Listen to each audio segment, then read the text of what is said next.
تو زبان کو کیا کرنا ہے؟ بدی سے بدی باز سے۔ رکھنی۔ اچھے دن ایسے نہیں آپ دیکھ سکتے۔ بعض کا ہمارا جو منہ ہے نا، ہماری زبان یہ کنٹرول میں نہیں رہتی، تو کیسے آپ اچھے دن دیکھیں گے؟ آپ اس منہ سے لوگوں کے لیے برائیاں نکالتے ہیں، اس منہ سے آپ گالی گلوچ کرتے ہیں، اس منہ سے آپ لوگوں کو لعنتیں بھیجتے ہیں، اس منہ سے جو ہے پتہ نہیں کیا کیا آپ ناب شناب بکتے ہیں، تو پھر آپ کیسے اچھے دنوں کی آپ امید رکھ سکتے ہیں؟ تو بائبل مقدس میں لکھا ہے اگر کوئی اچھے دن دیکھنا چاہے تو اپنی زبان کو بدی سے باز رکھے۔ یہ ریموٹ کنٹرول جو ہے نا، یہ آپ کے ہاتھ میں ہے، کون سا چینل لگانا ہے کون سا نہیں لگانا، نیگیٹو چینل یا پازیٹیو چینل، یہ آپ کے ہاتھ میں۔ لیکن یہ بات یاد رکھیے، اگر آپ اپنی زبان کا اچھا استعمال کریں گے نا تو آپ بابرکت ہوں گے۔ اکثر ہم پھر کیا کہتے ہیں؟ گلاں دہی کھٹیا کھا رہے ہیں۔ تو اس لیے ہمیں پہلے سے سوچ سمجھ کر اپنے الفاظوں کا چناؤ کرنا ہے، اپنے الفاظوں کا انتخاب کرنا ہے کہ ہم کس طرح کی زبان جو ہے وہ استعمال کریں۔ بہت سارے لوگوں کو میں نے دیکھا ہے بڑی رف لینگویج استعمال کرتے ہیں، شوہروں کو دیکھا ہے جو اپنی بیویوں کے ساتھ بڑی رف لینگویج استعمال کرتے ہیں، اور حتیٰ کہ بیویوں کو بھی دیکھا ہے جو اپنے شوہروں کے ساتھ بڑی رف لینگویج استعمال کرتی ہیں۔ اور تو یہ زبان جو ہے یہ آپ کے لیے برکت کی بجائے پھر کیا لاتی ہے؟ لعنت لاتی ہے۔ اچھے دن دیکھ رہے ہیں، زبان کو کنٹرول میں رکھیں، زبان کو اپنے کنٹرول میں رکھ لیں، قابو میں کر لیں۔ آپ کو پتہ ہے کہ اس کا ریموٹ آپ کے ہاتھ میں، آپ نے صرف پازیٹیو چینل کے اوپر ہی جو ہے ہاتھ رکھ رہے ہیں کہ بس پازیٹیو چینل دبانا ہے، نیگیٹو چینل نہیں ہم نے دبانا۔ پھر آپ اچھے دن دیکھیں گے، پھر آپ جو ہے وہ بابرکت ہوں گے۔ ایک اور حوالہ دیکھیے راہ جی، میں کہتا ہوں ایک اور حوالہ دیکھیے، یعقوب تیسرا باب اور اس کی 8ویں اور 9ویں آیت کو ہم پڑھیں گے، آف جیمز، ٹھیک ہے، اور چیپٹر اس کا 3 ہے اور ورس 8 to 10 ہے، اس کو ہم پڑھیں گے۔ جی، یعقوب اس کا 3 باب اور اس کی 8ویں اور 9ویں آیات۔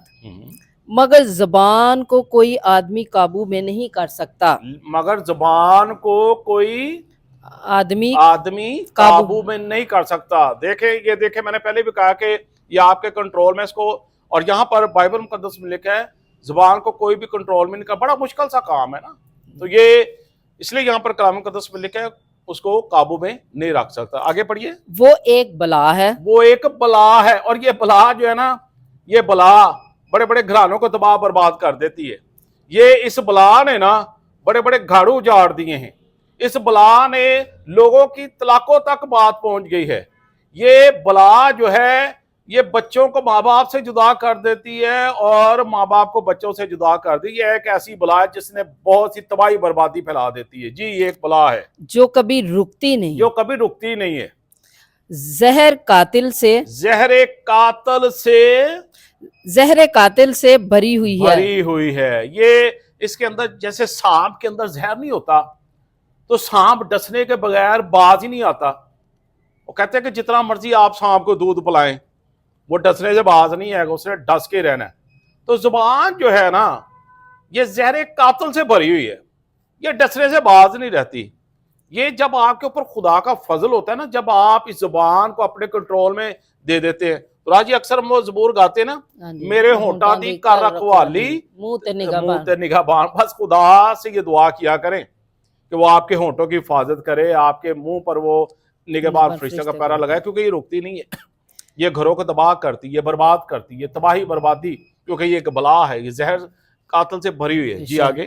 اسی سے ہم خداوند اور باپ کی حمد کرتے ہیں، اسی سے ہم خداوند اور باپ کی حمد کرتے ہیں۔ دیکھیں جب ہم چرچ میں ہوتے ہیں، جب آپ پرسنل دعا کرتے ہیں، آپ ہاللویا کے نعرے لگا رہے ہوتے ہیں، آپ حمد کر رہے ہیں، آپ گیت گا رہے ہیں، آپ پرستش کر رہے ہیں، آپ خدا کی شکر گزاری کر رہے ہیں، آپ باپ کی حمد کر رہے ہیں، پھر چرچ کے باہر آپ پھر کیا کریں گے جی؟ اور اسی سے پھر ہم خدا کی حمد اور باپ کی تعریف کرتے ہیں۔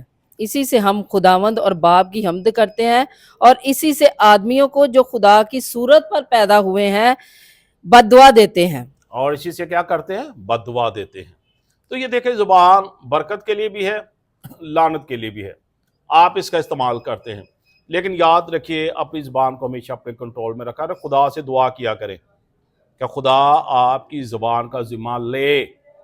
اگر آپ اپنی زبان کو نیگیٹو کی طرف لے کے جا رہے ہیں تو پھر یہ تباہی ہے، بربادی ہے۔ زبان آپ کے کنٹرول میں ہے تو آپ کے گھر کے اندر سکھ شانتی ہے، سکون ہے، اطمینان ہے، برکت ہے، کیونکہ آپ نے اپنی زبان کو کنٹرول میں رکھا ہوا ہے۔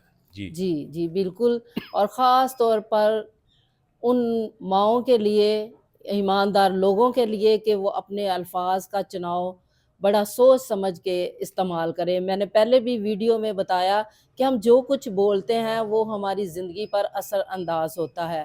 اور ایک چھوٹی سی اگزامپل ہے کہ ایک عورت گاؤں میں تھی اور کھیتوں میں کام کر رہی تھی، ساتھ اس کا بچہ بھی تھا، اور اس نے اپنے بچے کو کہا ہے کہ جا تینوں سپ ڈس لے۔ تو اس طرح ہوا کہ وہ دوسری طرف کام کر رہی ہے اور بچہ دوسری طرف کھیل رہا ہے، تو سانپ نے اسے ڈس لیا اور سانپ کا زہر اس کے پورے جسم میں پھیل گیا اور اس کی موت واقع ہو گئی۔ تو خاص طور پر ایماندار جو کچھ بولتے ہیں وہ اثر انداز ہوتا ہے، تو اس لیے ہمیں سوچ سمجھ کر الفاظ کا استعمال کرنا چاہیے، کیونکہ زبان سے ہماری شخصیت جو ہے ظاہر ہوتی ہے، اور زبان سے ہی جب ہم بولتے ہیں تو پتہ چلتا ہے کہ ہم کتنے پاک ہیں اور کتنے ناپاک ہیں۔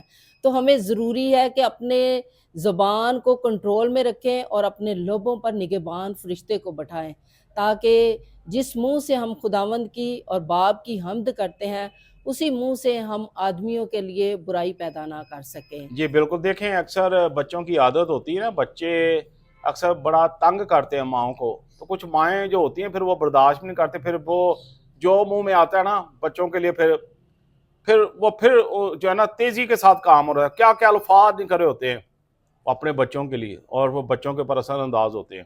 ابھی یہ ایگزامپل جو بتائی نا، تو وہ بھی بچہ ماں کو تنگ ہی کر رہا تھا، تنگ کری جا رہا ماں نے پھر آک کے کیا ہے، جا تینوں سپ بڑے۔ تو تھوڑی دیر بعد کیا ہوا، وہ قدرتی نظام ایسا ہے کہ قدرت نے فوراً کام کر دیا، سامنے ڈس لیا۔ تو بچے تنگ کرتے ہیں، لیکن آپ اپنے منہ کو کنٹرول میں رکھا کریں۔ آپ ایسے الفاظ جو ہے ادا کرنے سے پہلے سوچ لیا کریں کہ آپ کے الفاظ جو ہے وہ آپ کیا ادا کرنے کو ہیں۔ تو اس لیے اپنی زبان کو کنٹرول میں رکھیں۔